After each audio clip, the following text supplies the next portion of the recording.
Good morning, Bulldog Nation. I'm here with Coach Chris Foster, here the morning after the Scottsboro game.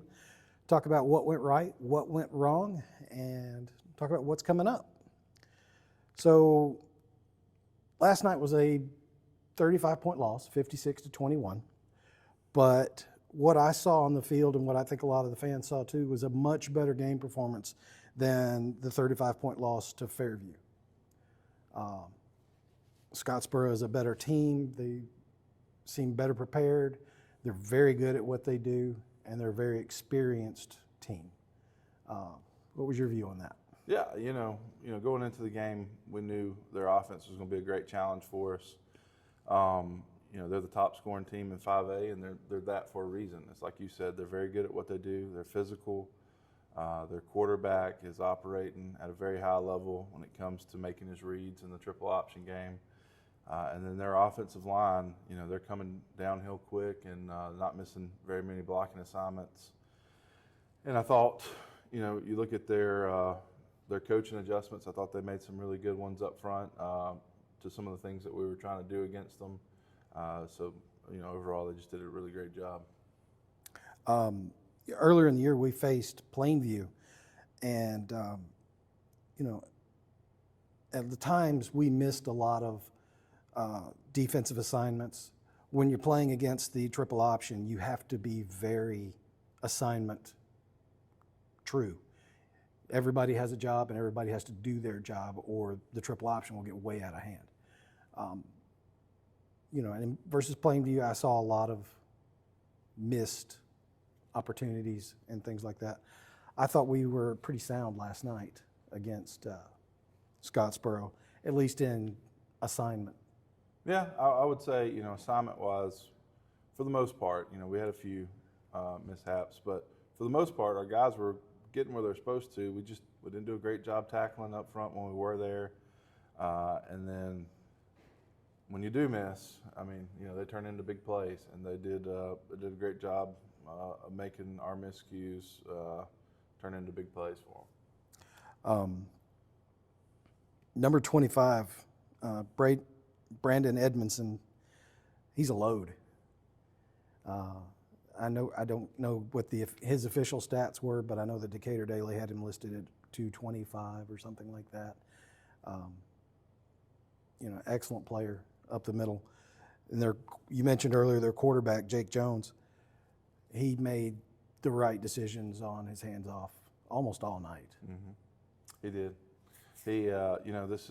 He was their quarterback last year. He's been doing it for this is his third year running the triple option. So, and second year being the full-time starter for him. So, he's had a lot of experience with it. He's had a lot of growth, and I think they give him a lot of freedom up front to kind of make sure they get in the right plays because if the coach calls it from the sideline for them, it can be a very bad play if depending on how the defense is lined up, and he does a good job getting them into the right play.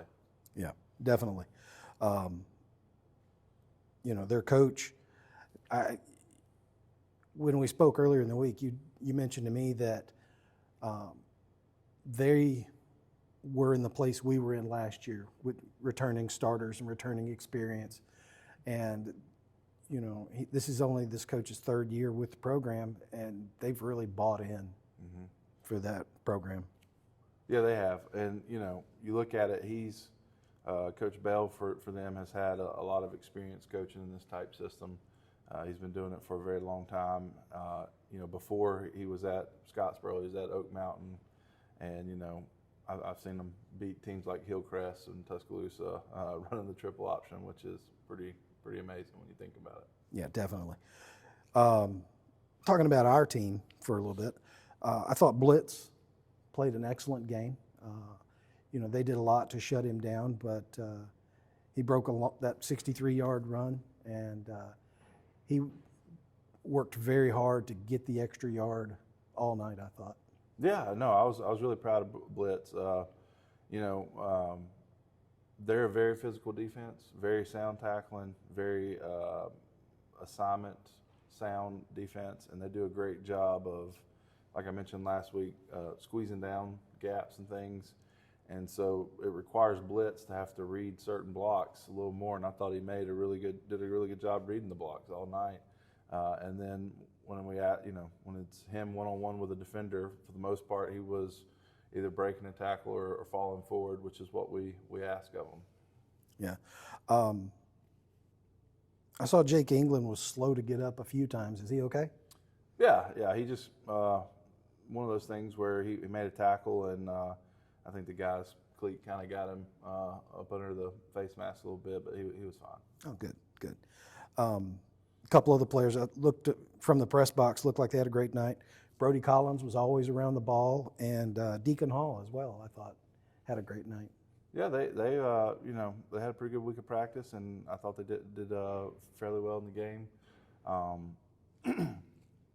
Offensively, Deacon had that big catch on the first drive, and I thought there was maybe one time where we probably kind of missed Brody, but overall, I thought they had a really good game. Anybody else stand out to you last night? I would say offensively, I thought our line, for the most part, did a really good job blocking up front. The few times where we got negative plays, we just missed that one guy up front, and it was, and that can lead to negative plays and lead to bad situations, which it kind of put us in a few drives there. Yeah.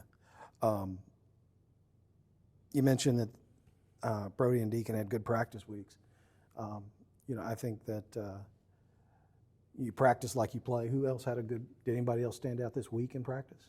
I thought, overall, I thought there was some guys like Will Waters who gave us really good looks on our offense and our defense.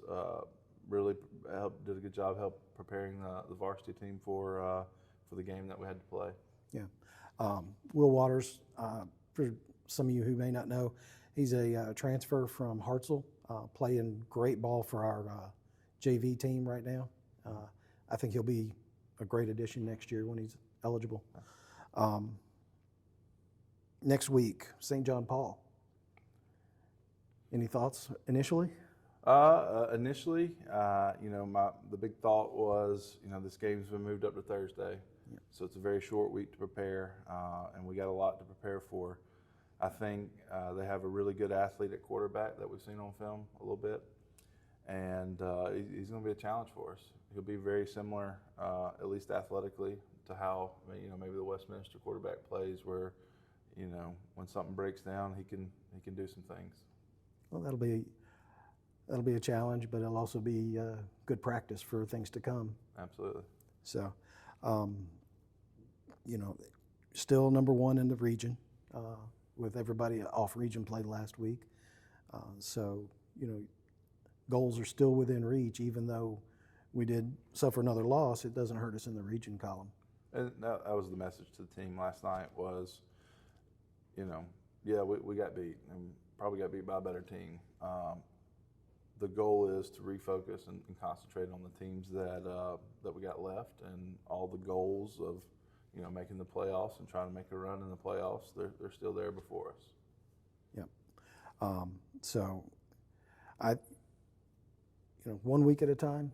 I think that like you said, this was a setback, but it's in no way hurts the goals and the plans for the future. So I think that still a lot of positive left to go in the season. So thank you all for watching. We're going to wrap things up right there, and we'll see you all again at Thursday night, Discovery Middle School against St. John Paul. Thank you all for watching, and have a great day. Bye-bye.